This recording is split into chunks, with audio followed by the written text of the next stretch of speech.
guys, and welcome back to another Freaky Friday video on my channel. Today's video is super exciting because this is the first video of 2019 that I will be posting in October. Now, I'm sure most of you have probably guessed October is my favorite season, so I'm super excited to be sharing some videos with you guys that are going to be suitable for October and Halloween. So I thought what better way to start off my first October video than with a haunted hotel video. So with that all being said, let's get right into today's video. Today we are going to be talking about the Banff Springs Hotel, which is located in Alberta, Canada. Now, being from Canada, I have actually heard of this hotel before because it is one of the top destinations to travel to in Canada, but I actually didn't know any of the scary stories that went along with it until one of you guys, my subscribers, requested that I cover this hotel in one of these videos. And this is actually one of the hotels that I dove very deeply into, and I got super interested in it, so I'm really excited to share this information with you guys. So the hotel actually started its construction in 1887 and was open to the public in 1888. It is actually one of the top 3 mountain view destinations in all of Canada, and it is nicknamed the Castle of the Rockies due to the view that surrounds the hotel. And like I mentioned before, this is still one of the top destinations to visit in Canada. I personally have never been there, but it is very beautiful, as you can see online. Many changes are made to this hotel frequently so that it can stay up to date and it can still remain one of the most popular tourist destinations in all of Canada. And it is actually held guests by many famous people, including Farrah Fawcett, Michelle Pfeiffer, Helen Keller. The list just goes on and on of all of the famous royalty, very high standard people who have stayed within this hotel. Now let's get into the ghosts who haunt this hotel. The most famous ghost who is seen most oftenly in this hotel is known as the Bride. Now, in the 1920s, a young woman and her husband, or her fiance, were staying at the hotel as they were going to be married there just a short while later. For whatever reason, the bride was walking down the main staircase of the hotel when she tripped and fell. Now, it is unclear how she had fallen. Some say she twisted her ankle, some say she lost her footing, some say she tripped on her wedding dress, and others actually say that her wedding dress caught on fire. But what exactly caused her to fall is completely unclear.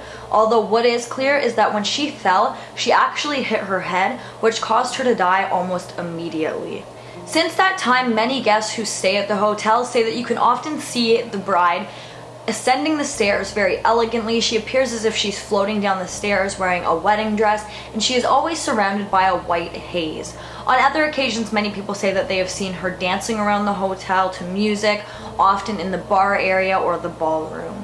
Now, what I'm going to talk about next, I feel like is one of the lesser talked about hauntings that take place within this hotel, but after I read it and then I seen the picture for myself, I thought that it was pretty interesting. So this is what is referred to as the 1913 photo. Now, I'm going to insert the photo here so you guys get a good look at it, and I'm just going to leave it on the screen so you guys can continue to look at it as I tell this story. So this photo is said to be located somewhere within the hotel. This photo was taken in 1913 of the kitchen and dining staff who had worked at the hotel in the year of 1913, the summer before the Great War broke out.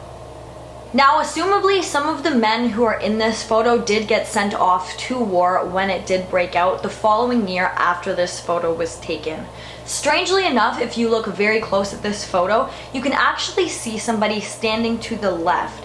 Now, many people think that this is just flashback, but after looking at the photo myself, I do see what looks like a person, and strangely enough, it does appear that whoever this is looks like they might be wearing a military uniform. Now, of course, this probably could be explained by something else, but I just think that it is extremely odd that it does look like a person is standing there and that the person could very well be wearing a military uniform. Now we are going to be talking about one of the rooms within the hotel, or that was within the hotel.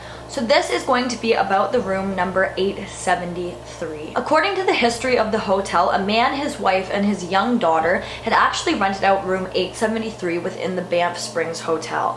While they were staying in there, unfortunately, this man brutally murdered his wife and very young daughter before committing suicide.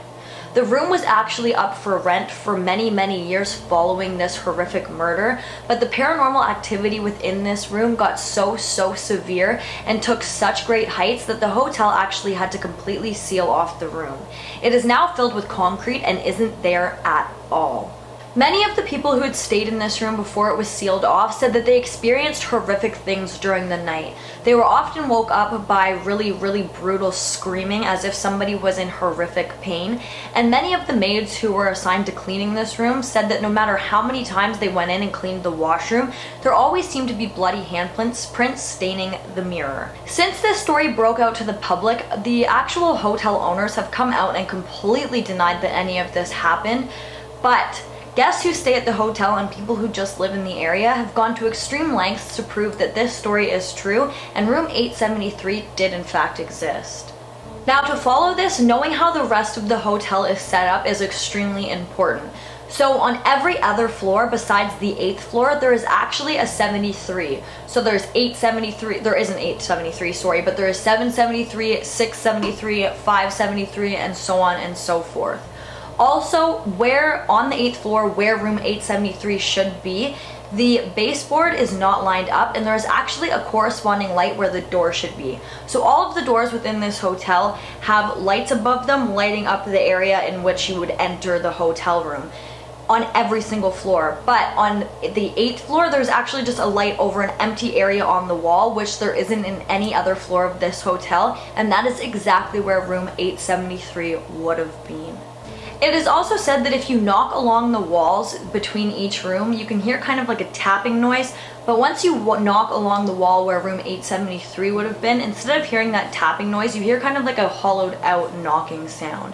Just kind of proving that there is a space beyond that wall. Now actually, I have a friend who moved that way quite a few years ago, and she actually stayed, or at least went to the Banff Hotel, and she did confirm that it does appear as if there was a room where 873 should have been, but there is actually no room there. There isn't a door, just a light as if there should be a door there again, and the baseboards don't line up. Many of the people staying on the 8th floor and the people who are staying underneath what would have been room 873 say that they often hear really strange noises coming from that end of the hallway late at night. While they're sleeping, they can hear screams. It sounds like there's a big commotion going on in the room.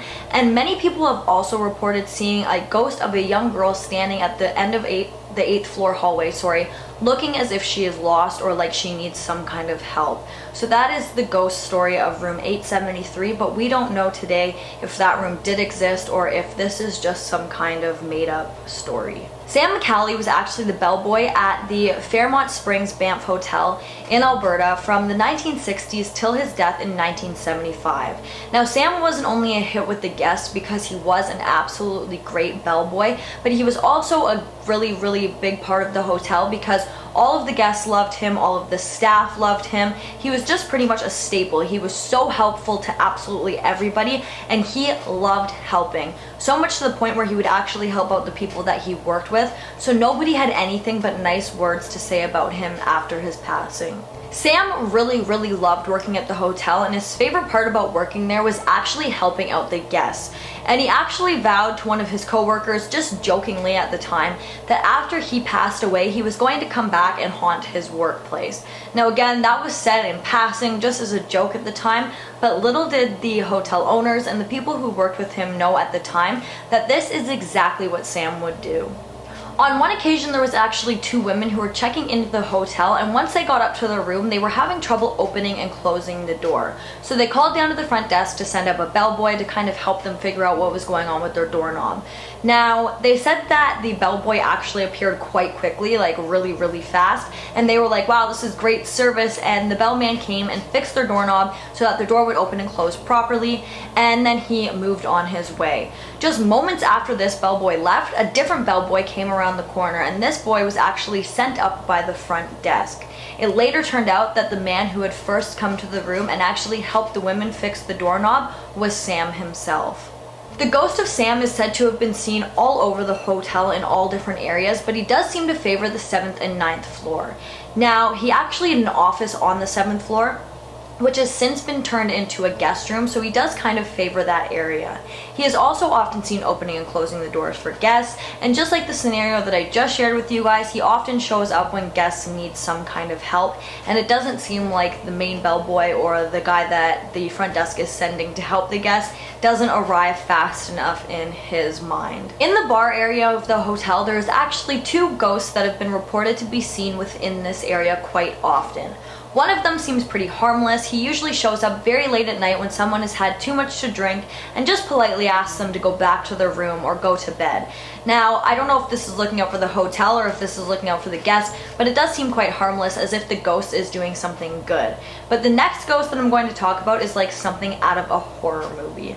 This ghost is said to not be seen as often as the one that I just spoken about, but it is seen every once in a while. Now, the hotel often has a band playing in the bar area, so the guests can go sit in there and enjoy a drink, enjoy some appetizers, and listen to the music playing while they're just relaxing while they're on vacation.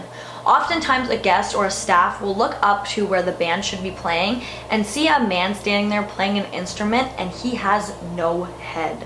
The history behind this ghost, as well as the ghost who appears asking the guests to go to bed when they've had too much to drink, is completely unknown, but they are said to have been seen quite frequently in the bar area of the hotel. And last but not least is room 692. Now, unlike room 873, this room is still up for rent and you still can stay in this room.